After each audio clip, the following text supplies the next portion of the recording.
Hello guys, അപ്പോൾ ഇന്ന് നമ്മൾ അമ്മയുടെ ഒരു സ്പെഷ്യൽ ആയിട്ടുള്ള ഒരു നാരങ്ങ അച്ചാറിന്റെ റെസിപ്പി ആയിട്ടോ കാണിക്കുന്നത്. ഒരു വലിയ നാരങ്ങ ഇതേപോലെ കട്ട് ചെയ്ത് മാറ്റി വെച്ചതിന് ശേഷം വെളുത്തുള്ളി, പച്ചമുളക്, കറിവേപ്പില, ഈന്തപ്പഴം. അപ്പൊ നമുക്ക് അച്ചാർ ഉണ്ടാക്കുന്നത് സ്റ്റാർട്ട് ചെയ്താലോ. അതിനായിട്ട് നിങ്ങൾ ഏത് പാത്രത്തിലാണോ അച്ചാർ ഉണ്ടാക്കാൻ ഉദ്ദേശിക്കുന്നത് ആ പാത്രം നന്നായി ചൂടായതിനു ശേഷം അതിനകത്തേക്ക് നമ്മൾ എണ്ണ ഒഴിച്ചു കൊടുക്കുക. പിന്നീട് ഉലുവയും കടുകും ഇട്ട് പൊട്ടിച്ചതിന് ശേഷം നമ്മൾ വെളുത്തുള്ളിയും കൂടി ആഡ് ചെയ്ത് കൊടുത്തിട്ട് നന്നായിട്ടൊന്ന് ഇളക്കി കൊടുക്കുക. പച്ചമുളക് കൂടി ആഡ് ചെയ്ത് കൊടുക്കാം. ശേഷം കറിവേപ്പിലയും ആഡ് ചെയ്യണം. നന്നായി ഇളക്കിയതിന് ശേഷം അതിനകത്തേക്ക് മഞ്ഞപ്പൊടി കൂടി ആഡ് ചെയ്ത് കായം കൂടി ഇട്ടതിന് ശേഷം വീണ്ടും നന്നായിട്ടൊന്ന് ഇളക്കുക. ഇനി വേറെ ഒന്നും നോക്കാനില്ല. നമുക്ക് നമ്മുടെ ഈന്തപ്പഴം ഇട്ടിട്ട് നന്നായിട്ടൊന്ന് മിക്സ് ചെയ്തതിന് ശേഷം ആവശ്യത്തിന് ഉപ്പും ചേർത്ത് കൊടുക്കണം.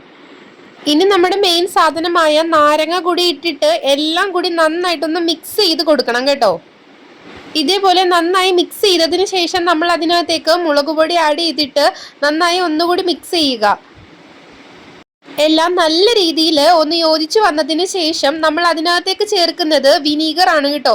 വിനീഗറും നമ്മുടെ കയ്യിൽ ഉണ്ടായിരുന്നത് നമ്മൾ ഫുൾ ഒഴിച്ചിട്ടുണ്ട്. അതൊഴിച്ച് നന്നായിട്ടൊന്ന് തിളച്ചതിന് ശേഷമാണ് ഫ്ലെയിം ഓഫ് ചെയ്യേണ്ടത്. അച്ചാർ പൊടി ഇല്ലാതെ എങ്ങനെ അച്ചാർ ഉണ്ടാക്കുക എന്നതിന്റെ തെളിവാണ് കേട്ടോ ഞാൻ ഈ കാണിച്ചത്. ഈ ഒരു അച്ചാർ നമ്മുടെ വീട്ടിൽ ഒരു 2 വീക്സോളമേ ഇരിക്കത്തുള്ളൂ. അതിനു മുമ്പ് തന്നെ നമ്മൾ എല്ലാവരും കൂടി തീർക്കും കേട്ടോ. അത്രക്ക് രുചിയുള്ള ഒരു അച്ചാറാണ്. അമ്മയുടെ സ്പെഷ്യൽ അച്ചാറാണ്. എല്ലാവരും ട്രൈ ചെയ്ത് നോക്കാൻ മറക്കരുത്. വീഡിയോ ഇഷ്ടമായാൽ സബ്സ്ക്രൈബ് ചെയ്യാനും ലൈക്ക് ചെയ്യാനും